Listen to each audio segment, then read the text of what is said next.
It's a long way to Tipperary. It's a long way to go. It's a long way to Tipperary. Yeah.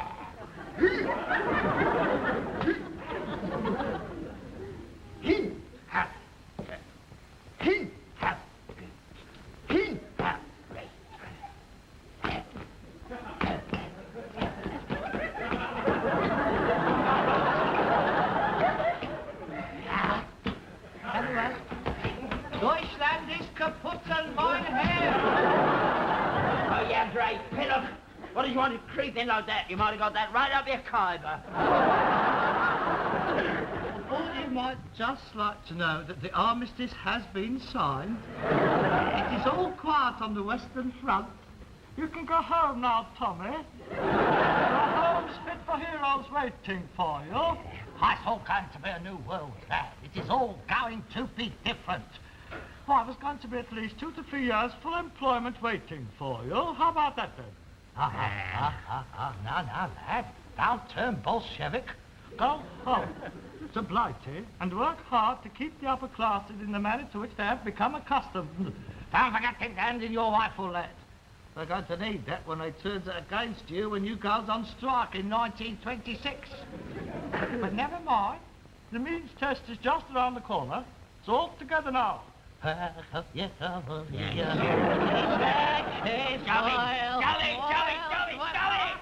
Come on! I'm sorry. You're dead right. It wasn't your fault. You didn't stand a chance. They got me and all in the next lot. Oh, and just like you, just as young, just as gullible, I was going to come back to a new world too. I'm still living in the same house I was going to chop down after your lot. But never mind. It won't happen in the next war. Because when all them people comes crawling out of their atomic shelters, they're going to have to build their own bleeding houses. Because we'll all be dead. You're in the right mood. What's the matter with you? Had a bad day? I always has a bad day. And the thought of the next 5 days isn't exactly semi-hysterical. Yeah. Fine start to holiday, this is. Holiday? A cheap flight to Paris and a quick 5-day tour to World War I battlefields. Yeah. I'm looking forward to that. Well, I'm not. Don't be that way. You promised to take me. I've always said one day I'd go back. I'd like to see it again just before I die. You said you wanted to go. No, I didn't. I said I'd take you, and I wish I hadn't. I want to go south. I want to get a bit of the old currant bun before the winter gets here. I'm fed up with this country and its poxy climate. Well, you can get sun in Flanders sometimes. Yeah, it's what goes with it that I was worried about. I do not anticipate finding much bikini-clad crumpet leaping about a barbed wire and the shell holes on Hill 60. And birds again. Yeah, birds again. Why not? And it gets one holiday a year. So I had it all worked out this time. Oh, Saint-Tropez. Saint-Tropez, just because you heard that there was a beach full of nudes there. Disgusting. There is nothing disgusting about naturalism. It is a perfectly healthy, normal way of living. Any nastiness attached to it is purely in your mind. Yeah, and it's been in your mind ever since you read about it. I've been looking forward to it for weeks. I've been on a cruel diet, and I started for stone on the gut. Yeah, I would have been a small sensation down on that beach. I haven't looked so good in years. I'd have worn my stretch skin Continental briefs. I ain't had a chance to wear them yet. I bought them 3 years ago. Picked up one of them big Scandinavian birds from over the camping site. I mean, down it goes down there for one thing. Oh, it's a quick 1, 2, 3 and back to the tent. No messing. Oh, a marvellous week.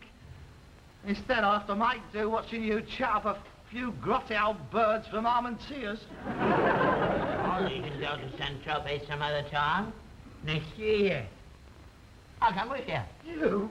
A Saint-Tropez? Yeah. I might even strip off and go down to that beach. Ugh. What are you talking about? I'm only 4 years older than Cary Grant. Well, I'm as old as Shirley Temple. About as much resemblance.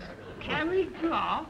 God, Dr. Adenauer's better nick than you are. I love you no more since he ain't changed since I was 17. Look at that. Fits me just as well now as the day it was issued. Don't tell me you've always been that shape. Oh, you poor old man. Oh, Pete, I'm so sorry. I had no idea. Oh, what an handicap for young lads to have to try pulling birds looking like that. The truth's coming out now, is it? You always try to give me the impression that you was a big strapping 6-footer and that you'd shrunk with old age. Never said that. Oh, yes, you did. I distinctly remember when I was a boy, you told me you was in the Guards and you got slung out because your eyes were so far up your forehead you couldn't see where you was going. I never said I was in the Guards. I said I was attached to them. What, as the mascot? Well, don't tell me. The goat was ill and you was the one who smelt most like him. I was an infantryman. 2 years in the trenches I was. Fighting the bloodiest war in history. Any idea what that was like? It was horrible. Horrible. Yeah, I know. I ain't trying to knock it. I just don't understand why you won't go back there. I mean, it's 50 years after it's all gone. I've just got to go back, that's all. It's a sort of sentimental journey. Pilgrimage, if you like. There's a lot of memories for me over there, Harold. I left 2 years of my youth back there. It was like old men when we came home, after what we'd seen and been through. I just want to see it once again, Harold. I won't want to go again.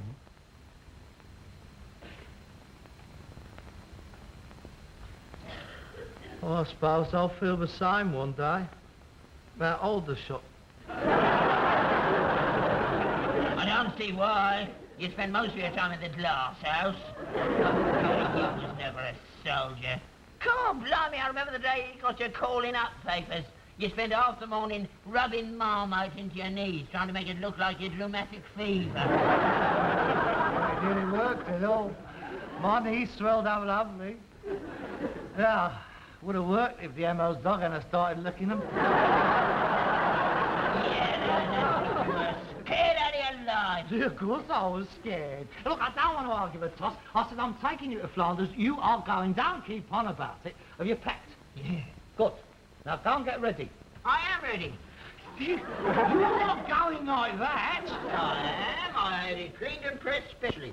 But, Father, you can't go out dressed like that. Why not? Well, because, well, people will... How am I going to put this? Well, people will look at you. I hope they do. I'm proud of this uniform.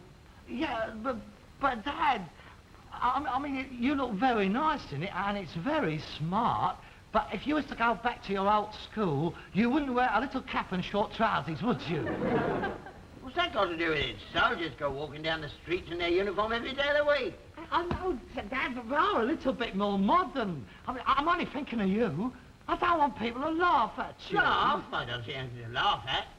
No, but well, they might think you're a little bit eccentric. They might not realise you are entitled to wear that uniform. They might think you are a bit of a twit, if you see what I mean. Bit of a trick. It's come to that, has it? A man proudly wearing the uniform of His Majesty's Expeditionary Forces. A bit of a twit.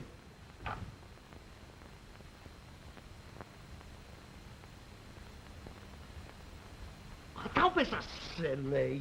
What do you expect? I mean, we were supposed there was a lot of you. But I don't want to be looked at, pointed at, giggled at and stared at all the way from here to the Somme. I never thought the day would dawn when my own son would be ashamed of me. I'm not. But let's face it, you wasn't the only one in the army. I mean, there was millions of you. And they don't go walking around their uniform 50 years after. All right, you made your point. I don't want to embarrass you. Go. I'll go on me civvies. That's it. Wear that nice blue serge one. That is in much better taste. Blue stick? Which one's that then? The double-breasted one.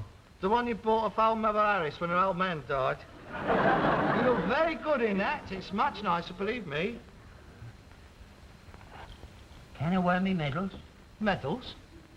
I thought you sent them back when the Beatles got the MBE. I was going to, and then I changed my mind. If the Queen saw fit to honour him, who am I to quarrel with her? I am, if nothing else, a patriotic and loyal subject.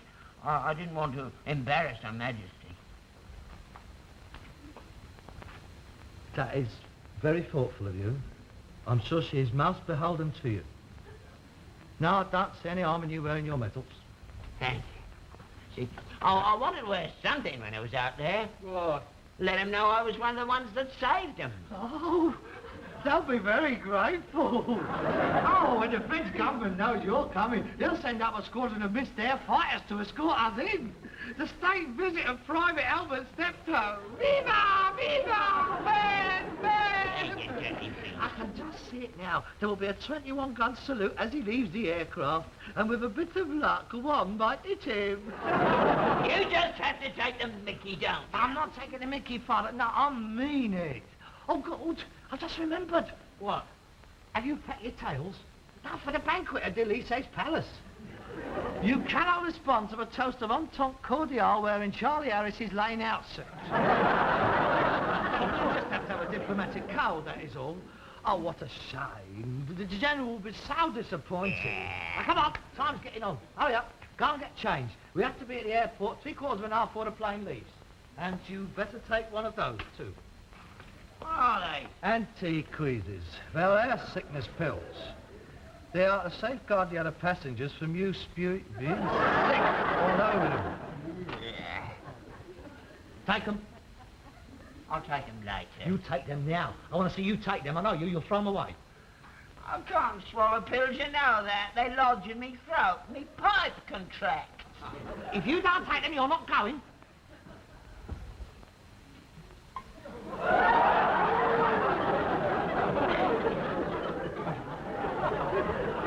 Go on.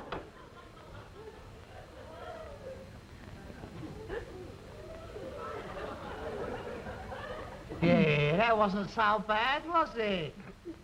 I still got them. Oh, no. Open your mouth.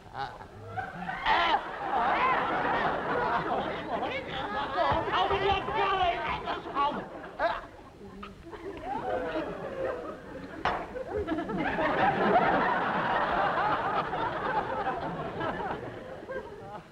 Open your mouth. Open.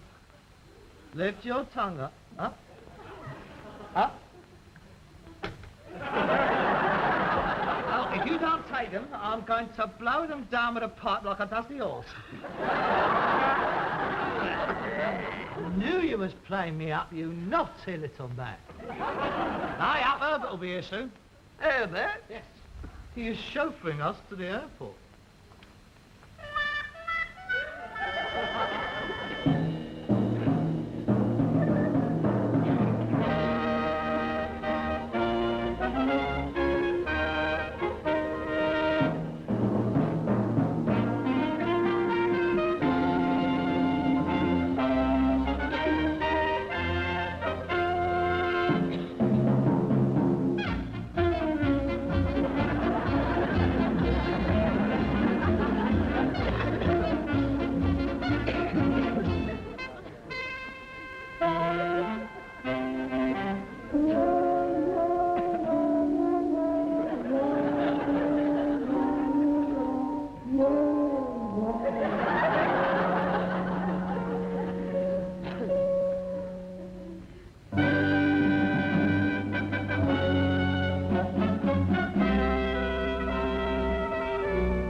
Welcome aboard, sir. Who are you? I'm your hostess.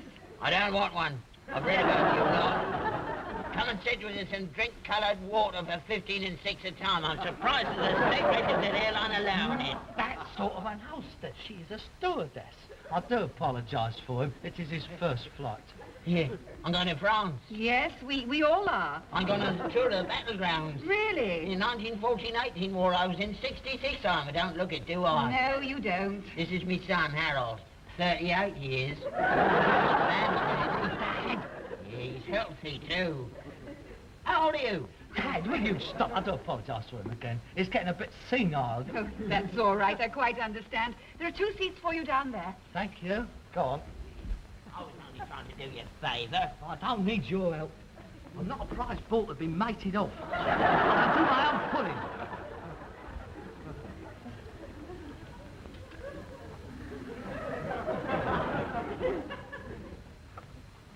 What's the matter? I've got butterflies.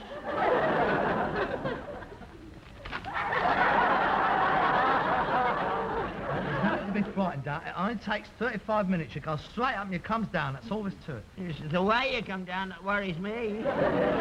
Look, statistics have proved that air transport is the safest form of flying there is. Do you realise you can be born on an aircraft, live on it all your life until you are 65 and never have an accident? Harold, I'm 66. I'm older. Aircraft, was you? No, Well then, you've got another 65 years to go, haven't you?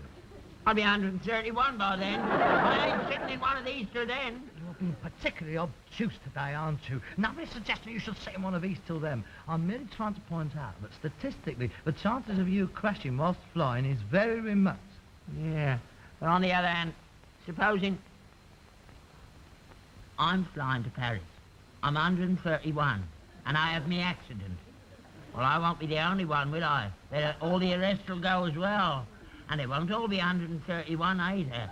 There'll be healthy young boys of 37 and 38. That's shot your statistics up the spout, hasn't it? Shut up! Fasten your safety belt. What for? Safety. What? What's going to happen? Nothing's going to happen. It's just in case. Just in case what? Just in case something happens. Let's go by train. Right, now the aircraft's moving.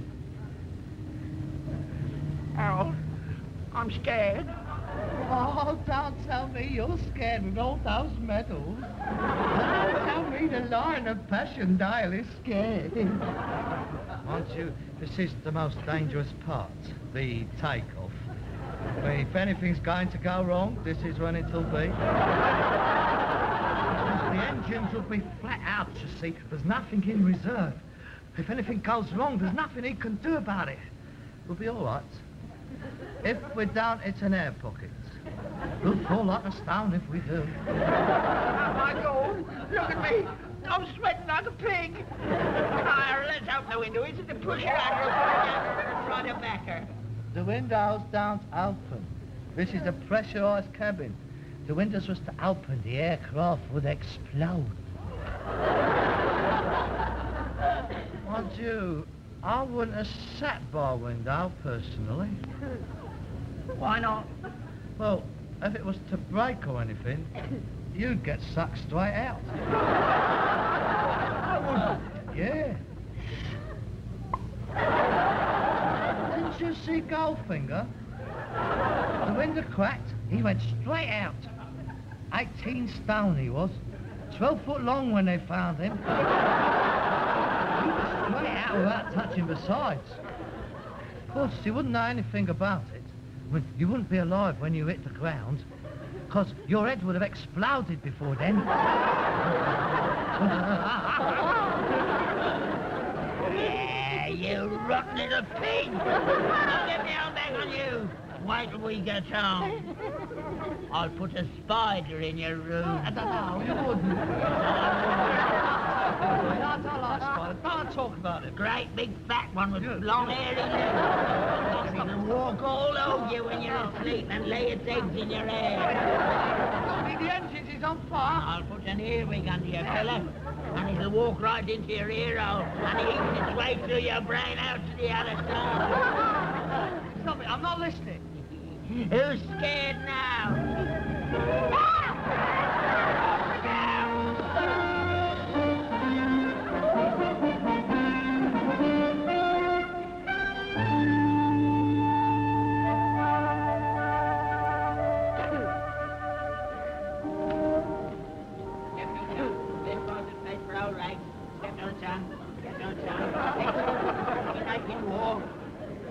Study about old sound machines, lead, copper, on canvassing. Oh, you never know. People that can afford aeroplanes must have some good stuff at home. Sit down. Trotting on an aeroplane, whatever next?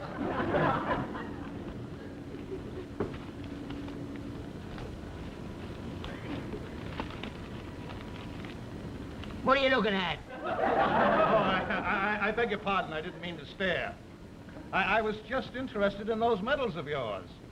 Are they from the 1718 war? It may have been the 1718 war to you, mate, but it was the 1418 war to us. Yes, I'm sorry. It was all over by the time you got there. The Yanks are coming. It's true, they was hardly in it. Well, that's not exactly true. I was in France myself. We had some very tough campaigns.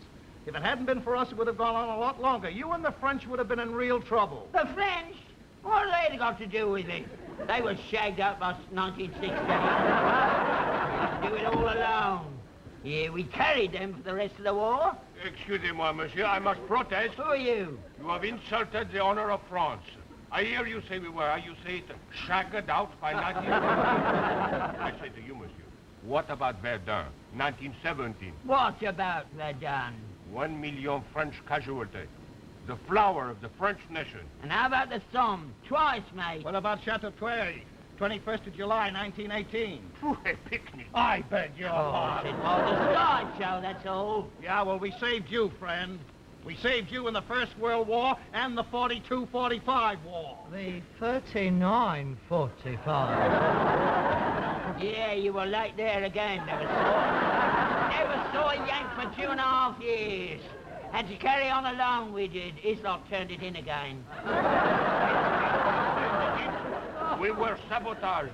You British deserted us in our hour of need at Dunkirk. Yeah, that's true. A great tragedy that was. What was? Dunkirk, a terrible defeat. Never. It was a strategic withdrawal. Don't lower yourself. You keep out of this. I'm proud of our country if you only use. The British Army is and always will be the finest army in the world.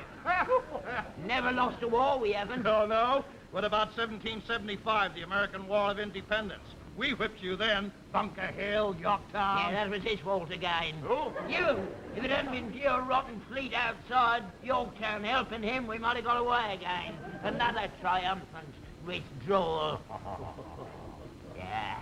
Anyway, you doughboys make me laugh. Coming over here in 1917 with your pockets full of money, flashing it about, while we was in the trenches and having all our women. Oh, c'est vrai, that is true. Oh, come on now, come on. I wouldn't be surprised if you was the one got at Maud Elliot. Maud Elliot again? Who the hell is Maud Elliot? My girlfriend. She was, till I found a lump of chewing gum stuck behind her ear hole. Well, a cloud round it as well. You're crazy. I never knew any Maud Elliot. 19 Bombay Crescent Shepherd's Bush. She was a tram driver out of the Putney garage. Too many tram drivers, and it's hardly likely that I would forget a female one. Ah, well, some Yank rang her bell and forgot to pay for the ride. What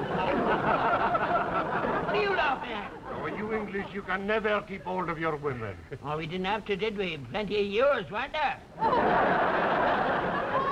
Oh, quel blood! Yeah, you were very friendly, you lot. Very friendly. There's a lot of little English frogs hopping around North. Maman, qu'est-ce que vous dites, monsieur? C'est pas vrai du tout, mon Dieu! Angélique. Monsieur, you have insulted the womanhood of La Belle France. I cannot tolerate such ungallant insinuations. I demand an apology. You insulted our birds first. Will you apologize? Now. Why, you bleeding snaily.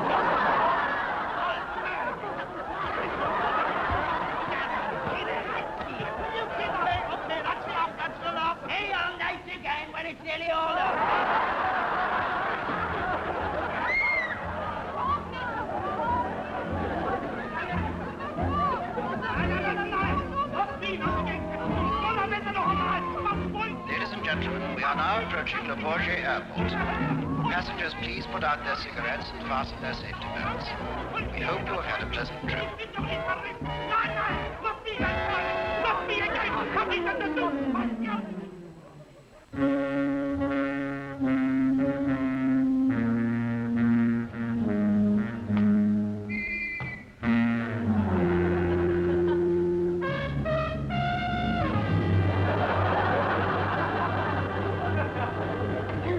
My holiday. 10 minutes at Le Bourget Airport, all night in a French nick and deported straight back home. Look at that! How's that for brutality? Talk about the Congo just about to come down on my nut, that truncheon is. I hope it hurt. How we didn't crash, I'll never know. That pilot was magnificent. I mean, the way he controlled the aircraft when we all fell into a cockpit, that was brilliant. You behaved like a madman at the airport. It was ridiculous. Well, I'm not going to stand by any of the British Army insulted. But what about that Frenchman and that Yank? The things you said to them. That was different. They were true. You might have got away with it and all if you had to call that examining magistrate an old French puff.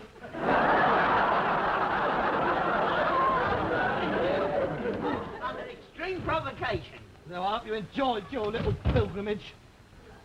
Look at that. Undesirable alien. The shame, the humiliation. Oh, well, that Saint-Tropez scrubbed out. They'll never let me in there now. Well, what about me? I'll never get to see Flanders again. We'll have to go somewhere else next year. Yeah, Torremolinos. That's where. Harvest stacks of it there. And it's cheaper, too. Eh? The cost of living, I mean. Yeah, Torremolinos. Oh, no. You promised to take me to the battlefields, and I haven't only been in France. I was with Allenby in the desert. Oh, God, not the desert. I was a legend out there. I was put in charge of a tribe of Bedouin, the only Englishman for miles. Steptoe of Arabia, that's all. The Italian told me took Damascus. The Turks was retreating in disorder, and I was sitting on a camel when the order to charge came. No prisoners, I shouted, and I dug my heels into his hump, and we were off. Lolland, show white robes flowing in the breeze behind you. That's right. Here, I think I got them upstairs somewhere. I'll go and have a look. No, don't bother. Oh. They might not turn out too bad. I might start a punch up with some old Arab. With a bit of luck, he might get his tongue cut out.